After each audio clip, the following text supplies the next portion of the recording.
Hey, welcome aboard. When was the last time you boarded a flight For those folks going to LaGuardia Airport today, I'll be your captain. and thought about how much sleep your pilot had? 1068 Washington ground taxi to the ramp. Or how much training the air traffic controller had?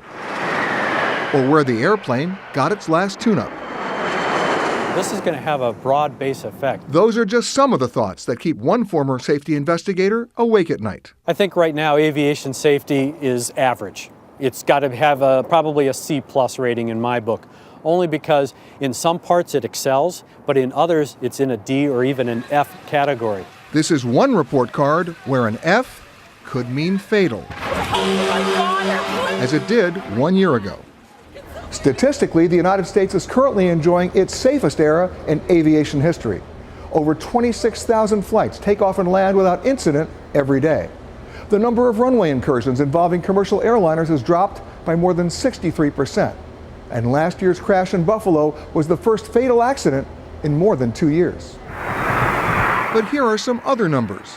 Since 9/11, 33 airlines have declared bankruptcy.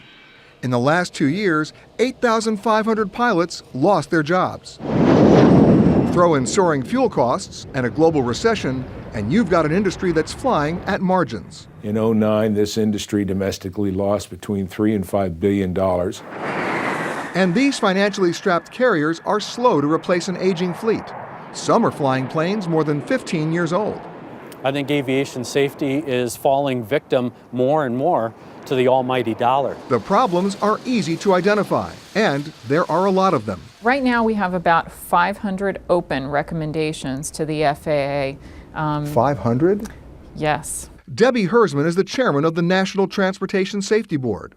She says some of the items on the NTSB's most wanted list of air safety improvements date all the way back to 1990, but the FAA has yet to implement them. We have some oldies but goodies on our most wanted list. Under the aviation list, every single one on your list is coded red. What does red mean?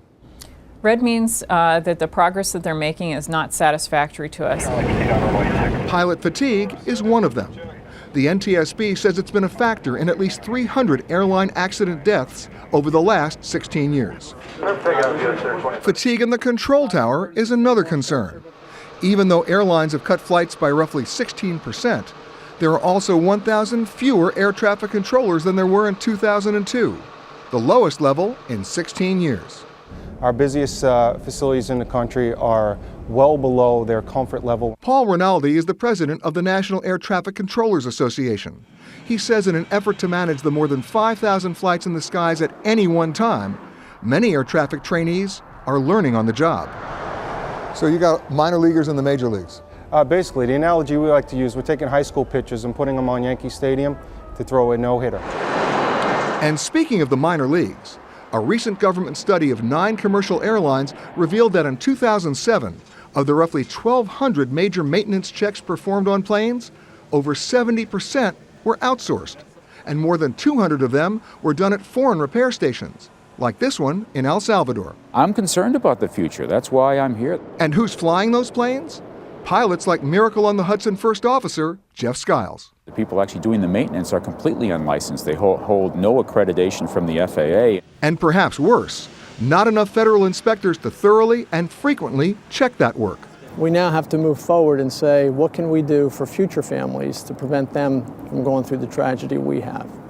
Scott Maurer's daughter Lauren perished in the crash of Continental 3407 1 year ago. Since then, he's been to Capitol Hill 15 times to advocate for air safety. Well, Mr. Maurer has come to Washington. Mr. Maurer, along with a strong following of 150 family members. All I can say is, we miss you folks. The families of 3407 are working on solutions. We are pushing for one true level of safety. They're proposing legislation that would revise flight and duty times for pilots, improve the level of pilot training, especially in adverse weather conditions, and increase the minimum amount of flight experience from 250 hours to 1,500 hours at regional carriers. The FAA has to speed up its process. It's slow-walked everything. Both the FAA and the U.S. Department of Transportation declined our request for an interview. But the FAA said it does plan to propose new regulations for pilot fatigue and training this spring.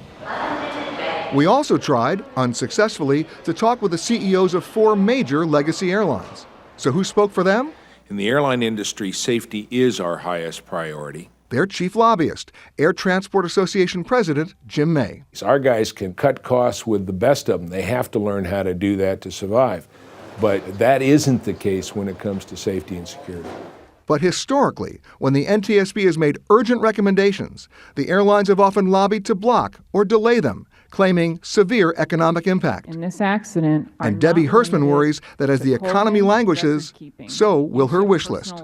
when we lose 50 people in an aviation accident that might have been prevented had previous recommendations been implemented, I ask you if you can face the families and tell them that the cost benefit didn't make sense, because I surely can't. But she may have to.